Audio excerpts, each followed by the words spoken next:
नमस्कार दोस्तों, welcome to ज्योति पाठशाला। आज हम डिस्कस करेंगे मैगजीम्स ऑफ टीचिंग। तो जो मैगजीम्स ऑफ टीचिंग है ये क्या है, कुछ रूल्स हैं, कुछ प्रिंसिपल हैं या गाइडलाइन कह लो, ठीक है, जो कि टीचिंग लर्निंग प्रोसेस को इंटरेस्टिंग बनाने के लिए, इफेक्टिव बनाने के लिए क्या किए जाती हैं, टीचर की क्या करती हैं, हेल्प करती हैं। क्लियर है? क्या है मैगजीम्स ऑफ टीचिंग? कुछ गाइडलाइन, कुछ प्रिंसिपल या रूल्स हैं जो कि टीचिंग लर्निंग प्रोसेस को क्या बनाते हैं, इफेक्टिव और इंटरेस्टिंग। क्लियर है? तो चलते हैं फर्स्ट मैगजीम्स की ओर।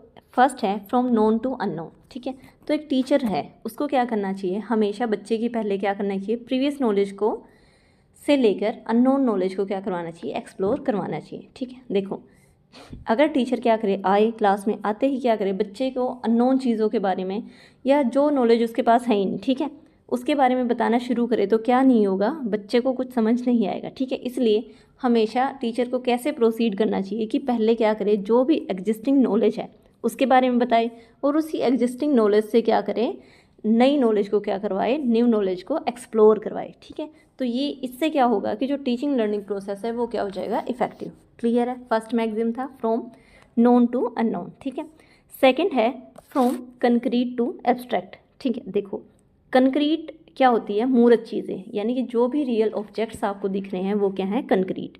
और एब्स्ट्रैक्ट क्या होता है, एब्स्ट्रैक्ट होता है अमूर्त। ठीक है, यानी कि जो भी आइडियाज़ हैं, थ्योरीज है, जो आपको दिखाई नहीं देती वो क्या है, एब्स्ट्रैक्ट हैं। क्लियर है? तो अगर टीचर क्या करे, सीधा ही क्या करेगा, अगर आपको आइडियाज़ के बारे में बताना शुरू करेगा या थ्योरीज़ के बारे में बताना शुरू करेगा तो क्या नहीं होगा, बच्चे को ज़्यादा समझ नहीं आएगा। ठीक है, इसलिए क्या जो टीचिंग है उसको कैसे प्रोसीड करना चाहिए, पहले कंक्रीट यानी कि पहले जो भी रियल ऑब्जेक्ट्स हैं उनके बारे में आपको नॉलेज दे। ठीक है, और उन्हीं जो कंक्रीट थिंग्स हैं उनसे रिलेट करके आपको क्या पढ़ाई जाए, एब्स्ट्रैक्ट चीज़ें पढ़ाई जाएँ। ठीक है, तो कैसे प्रोसीड करना चाहिए, from concrete to abstract. Clear है?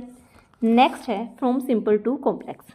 देखो अगर टीचर क्या करेगा, अगर स्टार्टिंग में ही क्या करेगा, कॉम्प्लेक्स चीज़ों के बारे में आपको बताएगा तो क्या होगा, समझ में नहीं आएगा। ठीक है, इसलिए चीज़ों को या कैसे पढ़ाना चाहिए कि पहले आपको सिंपल सिंपल चीज़ों के बारे में बताया जाए, जैसे पहले आपको ऐड करना सिखाया जाए। ठीक है, उसके बाद सब्ट्रैक्ट करना, और उसके बाद हम किस पे जाते हैं, मल्टीप्लिकेशन और डिवाइड पे। ठीक है, इसलिए चीज़ों को या नॉलेज को हमेशा कैसे रखना चाहिए, फ्रॉम सिंपल टू कॉम्प्लेक्स। ठीक है, नेक्स्ट है फ्रॉम डेफिनेट टू इनडेफिनेट।